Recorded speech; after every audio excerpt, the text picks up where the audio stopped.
Guys, I got a big announcement for you. I will be going to ride... This is like preschool furniture. I can tell you got prepared for this holiday. Because there's no information. Nobody seems to know what's going on. That's just like all Disney right now. No one knows what's going on. Yes, trams are not operating today. Alright, rocking the Animal Kingdom gear. Happy Earth Day, everyone. You're probably wondering, why am I not at Animal Kingdom yet? I'm at Epcot. Well, that's all the park passes they have left. So after 2 p.m., then we will be able to celebrate at Animal Kingdom. But don't worry, all is not lost. The new Epcot quick service has opened. We'll go over and try everything out for you guys. Now, guest relations is still under refurb. Guest relations was there. Here's the building with a new quick service. Okay, already spotting a major design flaw. So this is Starbucks. How do you know it's Starbucks? Well, if you turn and if you look right there, there's the logo. So the average Joe walking by is not gonna realize the little lounge area. I am digging this table though, but it's already extremely dirty. It looks really gross. There's just fingerprints and handprints everywhere. I get the concept of how good it's gonna look, but I feel like after a couple years there's gonna be so much grime from like refreshers and coffee all over this. It's a cool design. I appreciate the 3D effect, but I just think the glass table is gonna be extremely dirty really quick and all day. And they have these weird, like, this almost reminds me of like a preschool setup. Like, they're kind of comfy, but it's being 6'1", right? The table is lower than my leg. Kind of with like a little higher tables. This is like preschool furniture. You know, it's, I don't know what material that is, but you put your, maybe one coffee there and another person can put one coffee.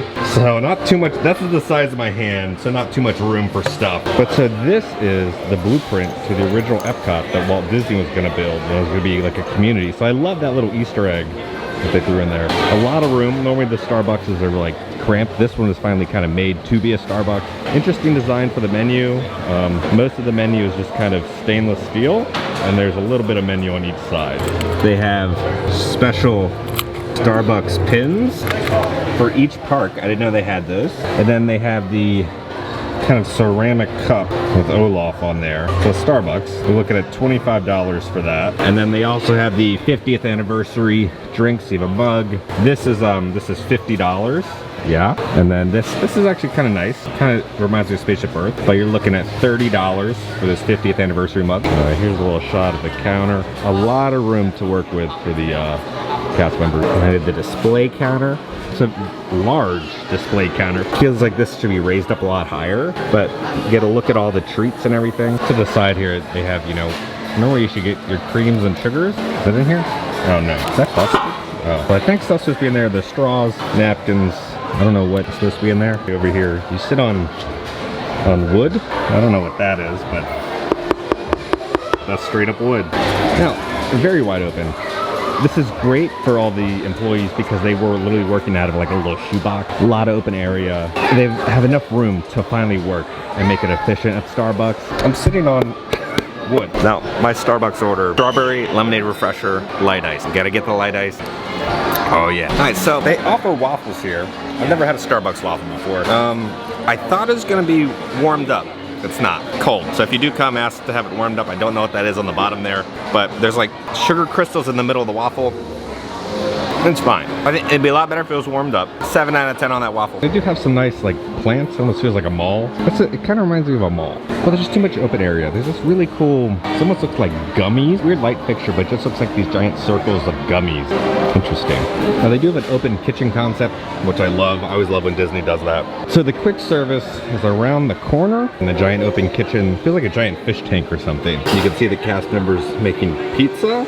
It looks like this is really cool. Out here's a little bit more design. There's like a couple ingredients up there, but the rest is just kind of like colored wall. This is where you order your food. And then right next door, I don't see the sensors, so I think anybody can just come in and fill it up, honestly. Get your water cup. Waiting area, napkins over there. But nice and wide open, but it kind of feels like you're in like prison or something. But I do love those lights that they have above the register. To find where you sit is honestly like a maze, but there's so many seating options here. We're sitting in the booth here. Wonderful like purple background. Love the like granite. It's got sparkles in it like space. Interesting light fixture right there. Now this doesn't look like your standard Disney quick service. This is kind of like a more upscale quick service than what I'm used to seeing. Everything comes out on these ceramic or really hard plastic plates and bowls, which I find is interesting. I got the Southwestern Burger Gourmet Beef Blend, roasted corn chipotle salsa, a cheese crema, chamoy with a guacamole spread on a toasted bun, and I got a side of French fries. All right, let's see how the Disney fries are. They remind me almost of like smash burger french fries, if you've ever had those. Kind of like a thinner, crispier fry. Could use a little bit more seasoning, but pretty good. Now, I'm pretty picky when it comes to burgers. I don't like burgers where there's just too much toppings overwhelming everything. This looks like a nice, settled balance of all the toppings. Perfect cross section. I don't know what's on the bottom. It's like a jam or something. I like that. It's unique. I like the corn salsa, the guacamole. It is like testing, right? So the head chefs are here every day scrutinizing everything. So everything is like the best possible version of what it's gonna be. Burger, really enjoyed it, 8 out of 10. And then we also got the meatball pizza. So it's gonna be beef and pork meatballs, San Marazzo tomato and basil sauce, cheese blend with a petite side salad. So let's go with the pizza first. It smells good. It's interesting. Meatball has a ton of flavor. Packs a punch with like the seasonings in there. Meatball's great. A little crispy on the outside. Let's try the crust. It's a very buttery crust. That's pretty good. That's not your standard Disney quick service pizza. You can definitely taste it being like made in-house. It doesn't taste like an upscale pizza. It definitely doesn't taste like quick service pizza. It kind of tastes like that pizza that like you buy for like your soccer team, mass quantities, kind of like a cheaper, affordable pizza. Let's try the salad. So I don't know what type of salad this is, what type of dressing. That's very good. For a quick service salad, that's very good. Okay. Light salad. It kind of blends perfectly with the pizza. You don't want like a heavy salad with a heavy greasy pizza. Pizza, we'll do like a 7 out of 10. I really thought I was gonna hate this place, seeing the photos, but it kind of works, right? Some design choices I don't like, but it has kind of that, I guess, new retro Epcot vibe. I like the windows. I like some of the design choices. I don't think it should be as tall because it kind of loses a little bit of the detail. It's almost too big. There's just so much room. It's almost like a maze to find where you're sitting, so I can see trying to find your family kind of hard when it's like super busy. It does kind of feel like a Microsoft mall store meets an airport lounge meets like Google, kind of. It's kind of the vibe I'm getting. But let's explore a little more and see what little hidden details they have. There's a lot going on over here when you're throwing out your stuff. You gotta put the utensils over here, then you put your trash here, then you put your trays here. You have to separate it all. And the recycling is down there. It's just such a very wide open concept that they have in here. This is just one little like quadrant of it. But the windows are great because you get great views of the outside of Epcot. Now there's this beautiful mosaic. I don't know what this is. I guess this is to show the bathroom, but different rolling pins from like around the world. That's kind of cool. So for all the basic girls, they can take a photo next to the rolling pin wall. They do have a little station to fill up your water bottle. Let's start looking at the mosaic here by the restrooms. Now this is gorgeous. This just isn't like some decal that they put on. This is all hand painted. So it's supposed to be like influenced from all around the world, the flavors that they have here. But Disney doesn't do this anymore. They don't hand paint stuff.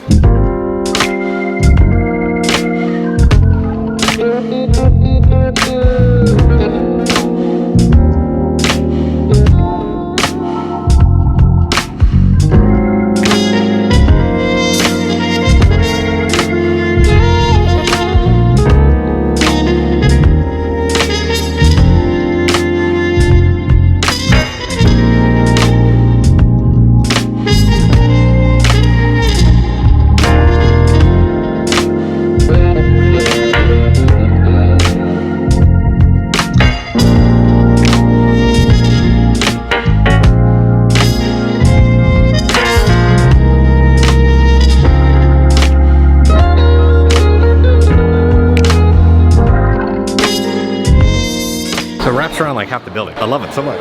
It feels like Epcot, like old Epcot. Like the new version, right? They've been cramming IP in and they've kind of lost the soul of Epcot. That like mosaic feels very Epcot and I like it. I really do like this place. Just on the view, it's just so wide open.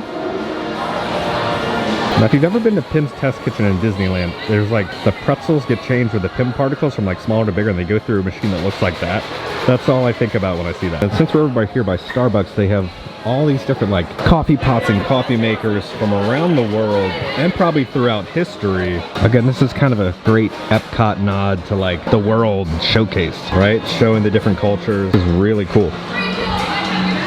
It's almost like a museum to coffee. Was not expecting this. I wish it almost had like little labels of where everything is from, but I feel like that would kind of ruin the theming of this just being like a nice decoration, but it's more than that. What culture uses those little coffee mugs, or where is this from? Like, I would love to know that. I'd love to walk through like with an Imagineer and I guess hear about like coffee history. Interesting lighting fixture right there.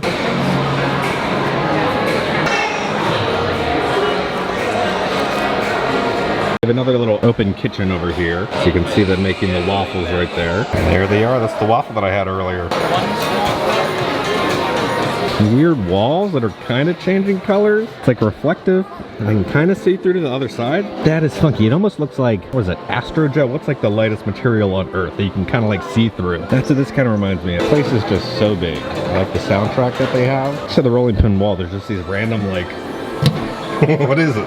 It's a trash can? I don't know. Plants over here, but then this is the Epcot logo. And then over here is also the Epcot logo. It's kind of just like translucent curtain on this side, but it spells out Epcot, and then this side also spells out Epcot, where the cast members are entering for the Guardians of the Galaxy preview. Now, I've had friends ride it. I got the review on it. It's apparently really good. I will not be here for opening day. I'm going to be probably at Star Wars Celebration in California. So hopefully there might be a spot for me before it opens to go ride it. Crossing my fingers, but apparently Guardians is incredible. Like Primeval World meets Space Mountain, meets Rock and Roller Coaster, meets Mission Breakout with the Guardians and the music and everything. So I'm really excited. It sounds like Disney finally made like a good attraction worth like coming here and visiting for. Now, is the new quick service area worth it? Is it good? Yeah, it's good. Some questionable design choices with the flow and the layout. It's not perfect, but I think it's a great addition to Epcot. It's finally a place with enough seating and enough area for when like it starts to rain and everything. Normally you're just like shoulder to shoulder. You can't find a place to sit while you're trying to eat here at Disney. So there's finally enough places to sit and eat. Good quality food. The question is, when you come to Epcot, you're kind of coming for the festivals and experiencing the showcase. So how many people actually come for quick service? But I think it's a great addition to Disney. You know, I'm very critical on Disney. It looks a lot better in person than it does in photos. I do want to say a terrible design choice Is the name. So the gift shop across the way is Creations Shop. Then there's Connections Cafe, then Connections Eatery. So for the average guest trying to ask a cast member or look at a map to figure out where they're gonna eat, they're gonna be very confused. There's 3 different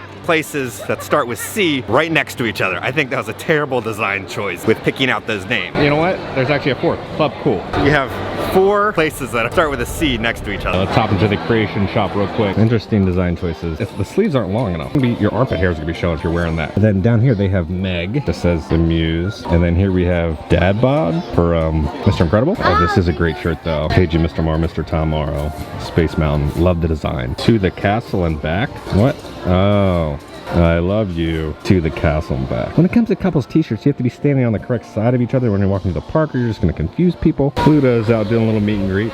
You can hug characters again. There's no photo pass out here. Now, the one thing I want to say is character attendants are kind of understaffed right now. Normally spots that would have 2, sometimes even 3 character attendants. There's 1. They're like running around like a bunch of madmen trying to manage the line, be there for the characters, kind of take photos. There needs to be photo pass at every single character meet and greet spot. There needs to be fully staffed character attendants. All right, well, it is officially 2 o'clock, so we are allowed to leave Epcot now and be able to park hop. So now we're gonna go to Animal Kingdom and celebrate Earth Day. And just like that, we're at Animal Kingdom right now. They've been doing these sand sculptures in the front of Animal Kingdom. Back when I was growing up, there was this book series called Animorphs, and on the covers, you'd see a human kind of transform into an animal. And this polar bear kind of looks like halfway through the transformation from human to polar bear. Tell me that one doesn't look like part human. But Disney nature, polar bear. This guy's just thinking, and this guy is like, what the hell is going on over here? Well, sadly, I missed Divine. Divine is like blooming now. She looks beautiful, but her last set's at 1:40. So the only way you're able to see Divine is if you have a Disney park reservation. So that's kind of frustrating that anybody who park hops can't see Divine and her bloomage going on. All right, we're gonna go to the Island Mercantile. It's like the Electro Light Parade merch. So that real quick. Finally got some new Turning Red merch in. I love this. So they have a plush for Abby clutching her fist. So good. These are all gonna be $17. Glad they finally have some plushes of the characters. So here's the merch that we're talking about. Keep Earth Happy. It's got Mickey ears around the Earth. Loving this one. It says Going Green and Kermit right there. And let's work together. I was going to get the Kermit one, but the distressed look kind of looks a little... I don't really care for that distressed look. And the arm length is very weird. It's like very lower and just doesn't look right. Doesn't look like a normal fitting t-shirt. And this one looks even like worse. It looks like Kermit has like a skin disease or something. Now they do have $30 green ears. These shirts are gonna be $37 if you're looking at those. They do have a Hi-Ho Kermit the Frog hat right here, but you're looking at $30 for that. Sir, it's Earth Day today, isn't it? Oh my goodness, good morning. Meet Dino Fighter. Dino Fighter? Dino Fighter. Oh. Hi Kevin. Happy Earth Day, family. Woo! Now they did bring back some meet and greets. Kevin and Russell are officially back, giving hugs. Now Dinoland was like the ultimate character meet and greet spot. Let's see if they brought any characters back. Scrooge McDuck used to meet here. It turned into a Wilderness Explorer badge stop. Launchpad used to meet over here. He's not back. You can still see remnants. They have the lights and everything. Launchpad McQuack's Aerial Adventures. Now Daisy Duck used to meet back here. And then Donald used to meet right here. And then right over here They used to have a dance party with Chip and Dale, so they had like a DJ, and Chip and Dale would be out here dancing, but none of that is back. And then if I remember correctly, Goofy used to meet over by Primeval Whirl. Just Triceratops spin a couple games and Blue Fence with strollers. Bad news, no characters were brought back in Dinoland. Let's keep looking to see if anything else came back. Kevin and Russell are back, but they're just not in the normal spot. There used to be, Pocahontas used to meet back there, and now it's just stroller parking where their old meet and greet is. The line for Everest starts back here. Now, Everest was down for the longest time for refurb, but it is now back up. It's only a 40-minute wait, which isn't terrible. I have a feeling this is longer than a 45-minute wait. They did bring back the hyena and Lion King on the barges. I think it's time for the barges to kind of go away, because it's like a 2-second drive-by, you see them, they're gone, you don't get to take a photo with them. There's no place to meet Mickey unless you pay for him. The only place to meet Mickey is at Tusker House, and what, that's like $60 a person? They used to have the Adventures Outpost. You could meet Minnie and Mickey here. It is no longer back, just kind of a cast member break room right now. They still have Viva Gallo, and I'm so happy. They're the life of the party here at this park.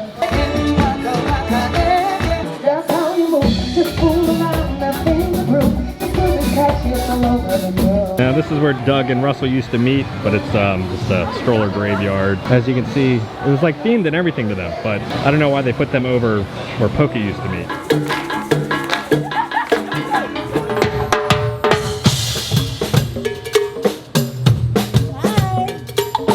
Now they used to have like the mech suit that would come out and the meet and greets and kind of talk about the world of Pandora. That has yet to come back. Now they used to have this show with all these drummers that would come out, but they've cut that too. And now Timon used to meet over here sometimes. I guess he's not meeting. All right, now they did bring back another new meet and greet. They brought back Gypsy from Bug's Life, but that word isn't politically correct now, so they renamed Moth. All right, now the biggest problem is you're supposed to be able to go on the My Disney Experience app, right? And you look at characters. It looks like someone at Disney forgot to upload where characters are. So they're just non-existent here at Disney. So cast members aren't fully informed about where the characters are. So I'm just kind of like wandering around trying to figure out where these characters are. Magical time. Okay, so they think they're down this path. Rundown. So the Moth has gone home for the day. It's only like 3 o'clock. Okay, and then Kona and Kenai from Brother Bear, they don't know when their set times are. Nobody knows anything. A lot of misinformation. Nothing on the app. They don't know if it's permanent. They don't know if it's for today. This is just a lot of miscommunication and pretty frustrating if you're trying to like meet characters, because there's no information. Nobody seems to know what's going on. That's just like all Disney right now. No one knows what's going on. I think it was interesting that they brought the Moth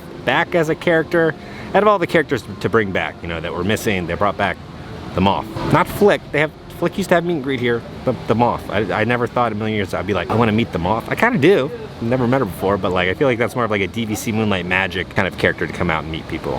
Jiminy Cricket normally meets on Earth Day, but they said he's not here today. So yeah. As you can see, the line for Coda and Kenai is pretty long. How's Rut and Took doing? Are they following you around right now? And they just talk and talk and talk. You just want to give them some food, make them quiet. So are you having a good Earth Day? Good. It's beautiful weather for you guys. The sun's out a little bit. You shampooed today. I can tell you got prepared for this holiday. You like... Okay, so guys, we were back at home. Let's talk about our day. First off, the character meet and greets. I don't know what's going on. I don't know why there's no character meet and greets being shown on the app. No one knows what's going on. It's just a disaster. If you were coming to Disney to meet characters, do not do it right now. It's still like pretty much how it was in the beginning of the year. You can just kind of like hug the characters, and there's like 1 or 2 characters that are new that are back kind of at each park. If that's what you come to Disney for, meeting the characters, now is not the time. Just like, let's wait another 6 months and I'll update you guys on how the current character meet and greets are going. Then guys, let's talk about Epcot, right? I was pleasantly surprised by the new quick service, what is it named? Connections Creation? Even I don't know. And that's not good.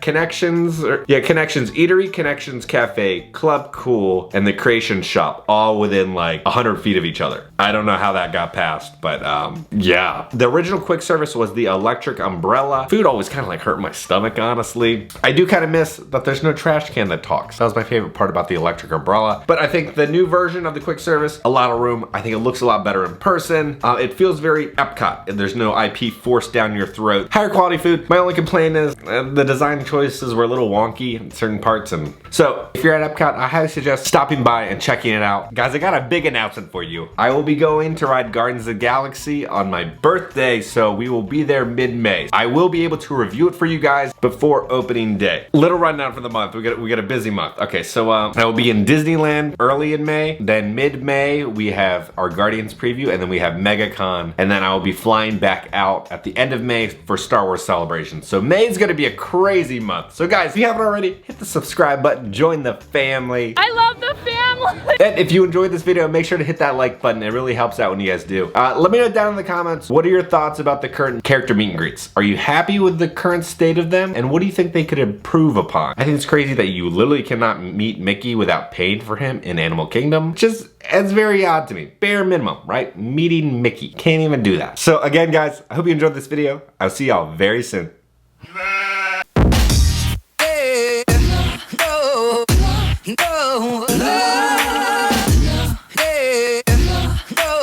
The creation with connection in the gift shop.